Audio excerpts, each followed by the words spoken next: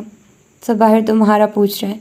اس کی خاموشی پر اس نے مزید کہا۔ وہ بغیر جواب دیے واش روم میں گھس گئی۔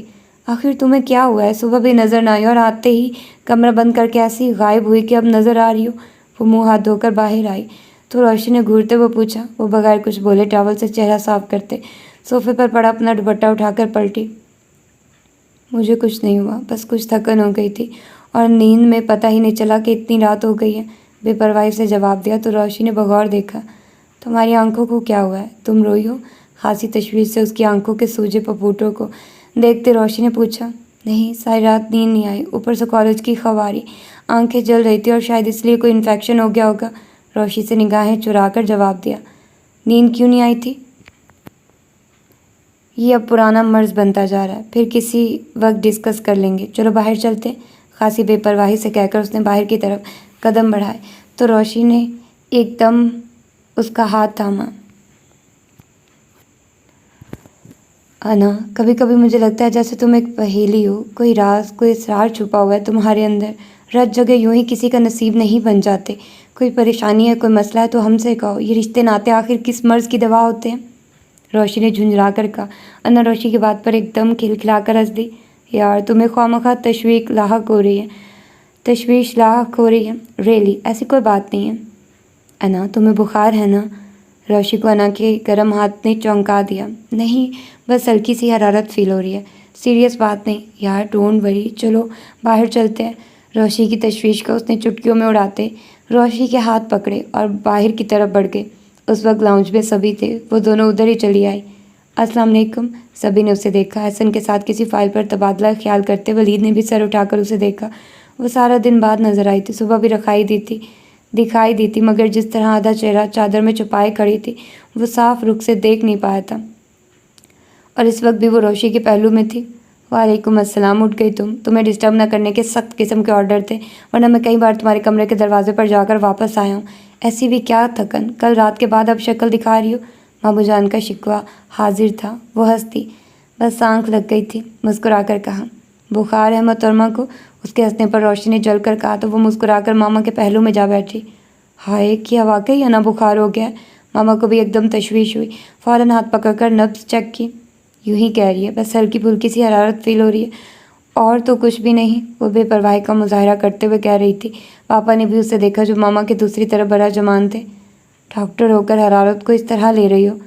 کچھ خاص حرارت بھی نہیں اب، وہ تو تھکن تھی اور پتہ ہی نہیں چلا کہ کب آنکھ لگی تو اتنی دیر تک سوتی رہی ہوں، ورنہ میں ٹھیک ہوں۔ سب کو اپنی طرف یوں دیکھتے پا کر اس نے ہنس کر کہا تو ولید خاموشی سے اسے دیکھے گیا۔ تم نے صبح ناشتہ بھی نہیں کیا تھا، گھر آ کر لنچ بھی گول کر دیا، ڈنر پر بھی کئی بار سغرا تمہارے دروازے پر جا کر دستک دے کر آئی تو تم اٹھی ہی نہیں، اب بھی روشنی باز نہیں آئی تو اٹھا کر آئی ہے۔ ماما نے کہا تو وہ کچھ نہ بولی۔ پہلے کھانا کھا لو، ایک تو حرارت، اوپر سے کچھ کھایا پیا بھی نہیں، پڑھے لکھوں کو پڑھانا کچھ زیب نہیں دیتا، خود ڈاکٹر ہو کر ایسی بے پروائیاں۔ احسن بھائی نے رپٹا تو اس نے منہ بنایا۔ اب ایسی بھی بات نہیں، کالج میں چائے پی تھی، فوراً زبان سے نکلا۔ آفرین ہے، رات سے اب تک اسی ایک چائے کے کپ پر گزارا کیا ہوا ہے محترمہ نے۔ ماما نے ایک دم گھورا تو اس نے زبان دانتوں تلے دبا لی۔ جاؤ پہلے کھانا کھاؤ، پھر ادھر آ کر بیٹھنا، روشی بہن کو کھانا دو۔ ماموں نے روشی کو کہا تو اس نے بھی فوراً اٹھنے میں ہی عافیت سمجھی۔ یہ ہنسوں کا جوڑا آج گھر میں وقت پر کیوں کر پایا جا رہا ہے؟ کھانا کھاتے اس نے روشی کو دیکھا جو سب کے لیے چائے بنا رہی تھی۔ میں سمجھی نہیں، کن کا ذکر کر رہی ہو؟ چائے بناتے پلٹ کر پوچھا۔ اپنے اور تمہارے بھائی صاحبان کا، اس نے تن سے کہا تو روشی ہنستے۔ میں تمہارا بھی کوئی حال نہیں، میں سمجھی پتہ نہیں یہ ہنسوں کا جوڑا کس کو کہہ رہی ہو۔ کل رات دونوں غائب تھے، پچھلے 3-4 دنوں سے تمہارے بھائی صاحب غائب رہتے ہیں، آج کل دونوں اکٹھے ہر جگہ جانے آنے لگے تو مجھے ہنسوں کا جوڑا کی مثال ان کے لیے فٹ لگی۔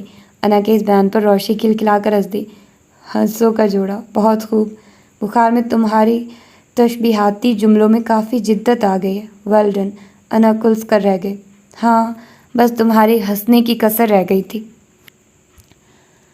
رات دونوں کافی لیٹ آئے تھے، پھپھو اور انکل سے دونوں کو ڈانٹ پڑی تھی۔ دراصل پچھلے دنوں جس دن ولی بھائی خاصے لیٹ ہو گئے تھے، ہم سب سو گئے تھے، صرف تم ہی جاگ رہی تھی۔ جس دن ولی بھائی 1-1:30 بجے آئے تھے، پھپھو کو چوکیدار سے علم ہو گیا تھا کہ ولی بھائی آج کل لیٹ آ رہے ہیں۔ انہوں نے انکل سے شکایت کر دی، اور رات جب یہ لوگ گھر واپس آئے تو تم شاید کچن میں یا اپنے روم میں تھی۔ پھپھا جان نے خاصی اچھی کلاس لے ڈالی تھی ان دونوں کی، بلکہ رات گئے کی تمام ضروری کارروائیوں پر سنگین قسم کی پابندی بھی عائد کر دی گئی ہے۔